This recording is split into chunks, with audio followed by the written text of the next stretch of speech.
अवधूत चिंतन श्री गुरुदेव दत्त श्री स्वामी समर्थ सर्वांचे माझ्या चॅनलवर खूप खूप स्वागत आणि स्वामींची कृपा तुम्हा सर्वांवर राहो ही स्वामीचरणी प्रार्थना। तर आज आपण विषय घेणार आहोत शुक्रवारचे श्री वैभवलक्ष्मी व्रत। तर वैभवलक्ष्मी व्रत हे कोणाकोणाला करायची इच्छा आहे त्यांच्यासाठी आज हे मी व्रताची माहिती घेऊन आली आहे। तर वैभवलक्ष्मी व्रत हे लक्ष्मीला प्रसन्न करण्यासाठी वैभवलक्ष्मी व्रत हे फार चमत्कारिक आणि अद्भुत आहे। त्याने तुम्हाला फायदे होणार आहेत, म्हणजे इतके फायदे होणार आहेत की त्याने सुख, शांती, समाधान हे तुम्हाला सगळं मिळणार आहे। त्यामुळे आपल्याला वैभवलक्ष्मी व्रत हे मनापासून करायचे आहे आणि हे व्रत शुक्रवारी करायचे असते। शुक्रवारी संध्याकाळी दिवे लागणीच्या वेळी आपल्याला हे व्रत करायचे आहे आणि ही व्रतकथा खूप प्राचीन आहे। तुम्ही कुठेही बघू शकता, कशावरही शोधू शकता, खूप प्राचीन व्रतकथा आहे। मी स्वतः गेले 13 ते 14 वर्ष झाले ही व्रत करते आहे। कधीतरी खंड पडतो मध्ये, पण मी परत नव्याने सुरुवात करते। त्यामुळे आपल्याला हे व्रत नित्यनेमाने दर शुक्रवारी करायचे आहे। आणि आता हे व्रत कसे करावे, कधी करावे, कोणी करावे त्याच्याबद्दल पण मी माहिती देणार आहे। हे व्रत फार अवघड नाही आहे, त्यामुळे हे व्रत कोणीही करू शकतो। मुलंही करू शकतात, पुरुषही करू शकतात आणि स्त्रियाही करू शकतात, मुलीही करू शकतात। हे व्रत कोणीही करू शकतं। तर हे व्रत फक्त आपल्याला शुक्रवारी करायचं आहे आणि ह्याची पूजा मांडणी पण खूप साध्या सोप्या पद्धतीची आहे आणि ह्याची सोप्या पद्धतीने मी तुम्हाला माहिती देणार आहे। लोकांना वैभवलक्ष्मी व्रत करायचं असतं, पण त्यांना माहिती नसतं की हे व्रत कसं करावं, कधी करावं। त्यासाठी आता आपण आज बघूयात। तर हे कुठल्या पण शुक्रवारपासून तुम्ही व्रत सुरू करू शकता, की असं नाही की ह्या शुक्रवारपासूनच केलं पाहिजे, त्या शुक्रवारपासूनच किंवा कुठला मुहूर्त बघून, असं काही नाही। कुठल्याही शुक्रवारपासून तुम्ही हे व्रत करू शकता। तर आता वैभवलक्ष्मी व्रतकथेचे हे पुस्तक आहे। तर हे पुस्तक तुम्हाला कुठल्याही म्हणजे पुस्तकांच्या दुकानात मिळू शकेल। तर आता हे व्रत केल्यावर तुम्हाला काय भेटणार आहे? माता वैभवलक्ष्मीची कृपा सर्वांवर व्हावी आणि वैभवलक्ष्मीला प्रसन्न करण्यासाठी आपण हे व्रत केले तर आपल्याला खूप फलदायी ठरणार आहे। तर आता आपल्याला हे व्रत कसे करायचे आहे, कधी करायचे आहे, किती करायचे आहे? तर ह्या व्रताचे असं आहे की आपण 11 करू शकतो, 21 करू शकतो, 51 करू शकतो, 101 करू शकतो। तर माझं म्हणणं तर असं आहे की तुम्ही आधी छोट्यापासून सुरुवात करावी, तुम्ही 11 पासून सुरुवात करावी। मीही तशीच सुरुवात केलेली होती, 11 पासून सुरुवात करायची। पहिले तर आपल्याला शुक्रवारी उपवास धरायचा आहे आणि ज्यांना उपवास शक्य नसेल किंवा प्रकृतीमुळे झेपत नसेल किंवा काही प्रॉब्लेम असतील किंवा कोणाला त्रास होत असेल उपवासाने, तर तुम्ही धरला नाही तरी चालेल।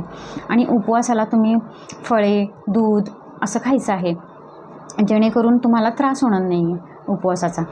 कसं असतं, आपण कुठलेही व्रत करताना आपण ते मनोभावे आणि शांततेने केले, अंतःकरणाने केले, माता लक्ष्मीला आपण अंतःकरणाने हाक मारली तर लक्ष्मी पावते।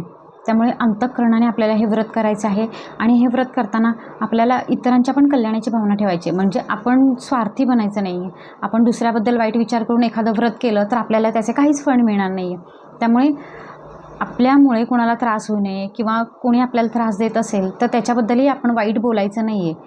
तर आपण नेहमी सगळ्यांबद्दल चांगलंच बोलत राहायचं आहे आणि आपल्या मनात चांगली भावना हवी हे व्रत करताना। त्यामुळे आपल्याला या व्रताचे फळ भरपूर मिळणार आहे।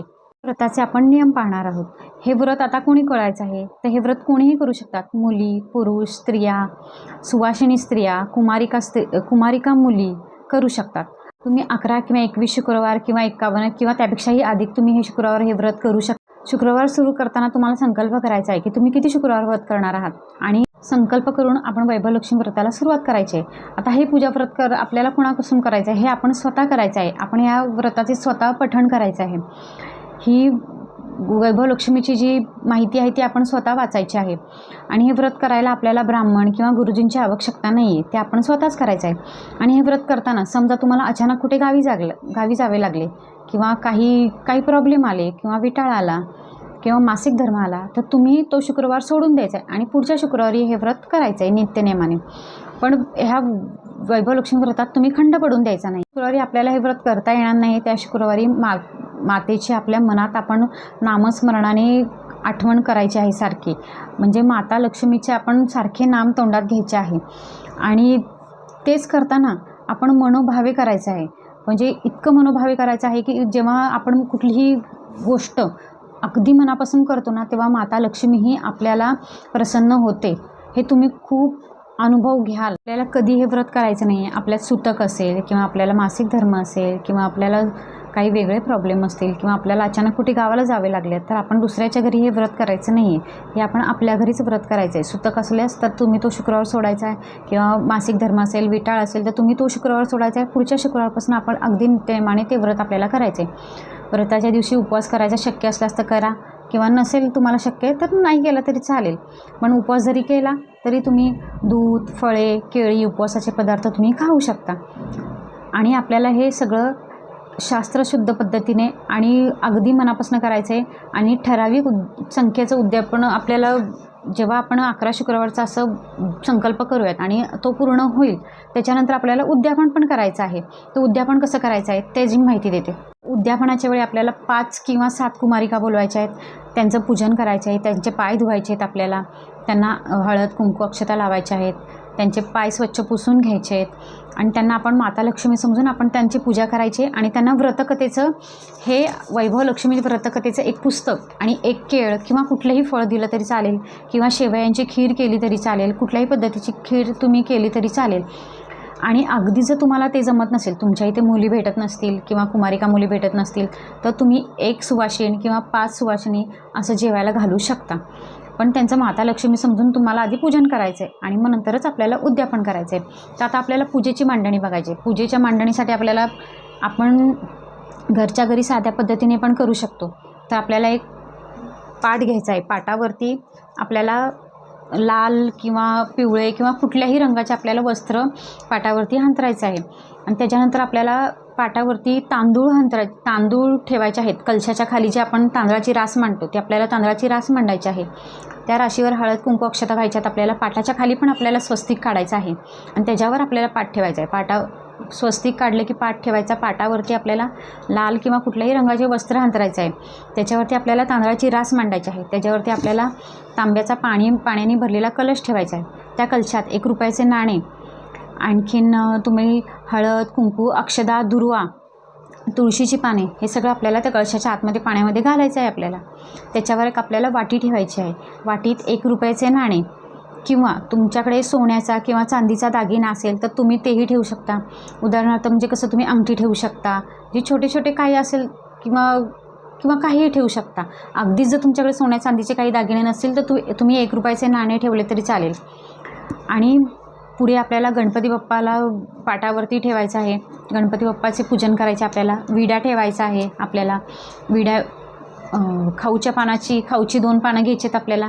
त्याच्यावर आपल्याला 1 रुपयाचं नाणे आणि 1 सुपारी घेऊन आपल्याला विडा ठेवायचा आहे. त्यानंतर आपल्याला दिवा लावायचा आहे, समई लावायची आणि गूळ खोबऱ्याचा नैवेद्य आपल्याला तिथे ठेवायचा आहे माता वैभव लक्ष्मीला. गूळ खोबरे, दूध हे सगळं आपल्याला लागणार आहे.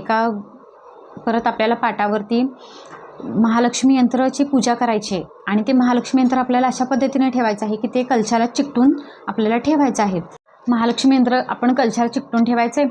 त्याच्यानंतर आपल्याला घंटी ठेवायची आहे.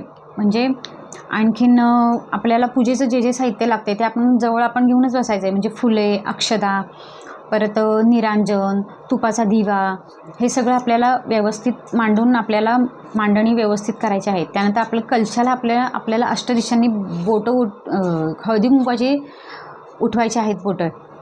आणि त्याच्यानंतरच कलश आपल्याला त्या तांदळाच्या राशीवर ठेवायचा आहे. आणि त्या चांदीच्या वाटीतल्या आपल्या दागिन्यावर आपल्याला वाटीमध्ये तांदूळ ठेवायचे आहेत खाली आणि तांदळावर ते 1 रुपयाचं नाणे किंवा तुमचा काही दागिना असेल तर तो ठेवायचा आहे आपल्याला. अशा पद्धतीने आपल्याला पूजेची मांडणी करायची आहे. मग आपल्याला समई लावायची आहे आणि हे आपल्याला सगळं संध्याकाळी 7 वाजता 7-7:30 दिवे लागण्याच्या वेळी करायचं आहे की जेव्हा माता लक्ष्मी घरात येते तेव्हा आपल्याला वैभवलक्ष्मीचे व्रत मनापासून करायचे आहे. आणि नंतर आपल्याला सगळं हे मांडल्यावर आपल्याला फळाचं नैवेद्य दाखवायचं आहे किंवा तुम्ही जर गोडात काय केलं असेल, शेवयाची खीर केली असेल किंवा कुठलाही गोड पदार्थ तुम्ही केला असेल तर त्याचा तुम्हाला नैवेद्य दाखवायचा आहे. नैवेद्य दाखवून आपल्याला व्यवस्थित आपल्याला बसकर घेऊन खाली बसायचं आहे. आणि आपल्याला आता वैभवलक्ष्मीची आपल्याला मांडणी करून झालेली आहे. आता आपल्याला पूजाविधी करायचा आहे. पुढे आपल्याला काय करायचं आहे, गणपती बाप्पांचं वक्रतुंड महाकाय सूर्यकोटी समप्रभ निर्विघ्नं कुरु मे देव सर्व कार्येषु सर्वदा हे स्तोत्र म्हणायचं आहे. आणि त्याच्यानंतर आपल्याला आपल्या व्रताची सुरुवात करायची आहे. तुम्हाला पहिले तर लक्ष्मी स्तवन श्लोक म्हणायचा आहे. ते झालं की आपल्याला परत एकदा नैवेद्य दाखवायचा आहे व्यवस्थित. त्याच्यानंतर तुम्हाला गायत्री मंत्र लिहिलेला आहे. यात लक्ष्मी गायत्री मंत्र लिहिलेला आहे. त्याचं पठण करायचं आहे. तो त्यांनी किती वेळा सांगितलं आहे तसं आपल्याला पुस्तकात नमूद केलेलं आहे सगळं आपल्याला ह्या तसे त्या पद्धतीने आपण हे सगळं ही सगळी प्रार्थना वगैरे म्हणून महालक्ष्मी अष्टक म्हणून आपल्याला वैभवलक्ष्मीची व्रतकथेची कहाणी ऐकायची आहे किंवा सांगायची आहे, आपण स्वतः पठण करायचे आहे आणि अगदी समोर जर दुसरं कोणी बसलं असेल तर त्यालाही आपण वाचून दाखवायचे आहे.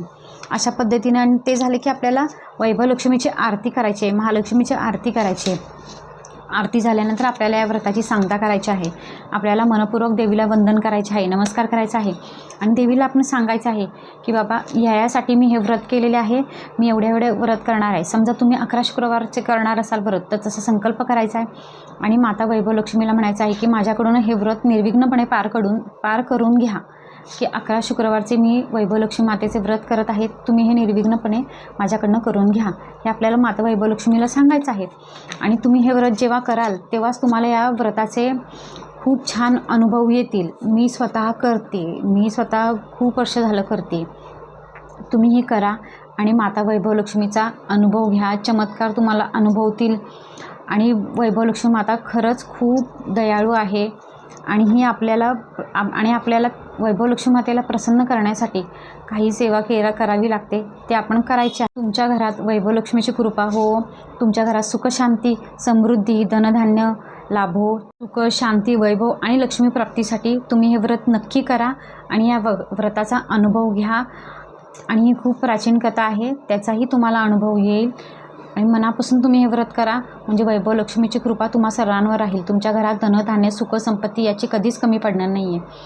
तर असे सगळ्या पद्धतीने मी तुम्हाला शुक्रवारच्या वैभवलक्ष्मी व्रताची माहिती दिली आहे. माझ्याकडनं काही चुकलं असेल तर मला माफ करा आणि मी वैभवलक्ष्मी मातेचे तुमच्यावर कृपा राहावी हीच मनापासून इच्छा करते. श्री स्वामी समर्थ. व्हिडिओ आवडल्यास लाईक शेअर आणि सबस्क्राईब करा.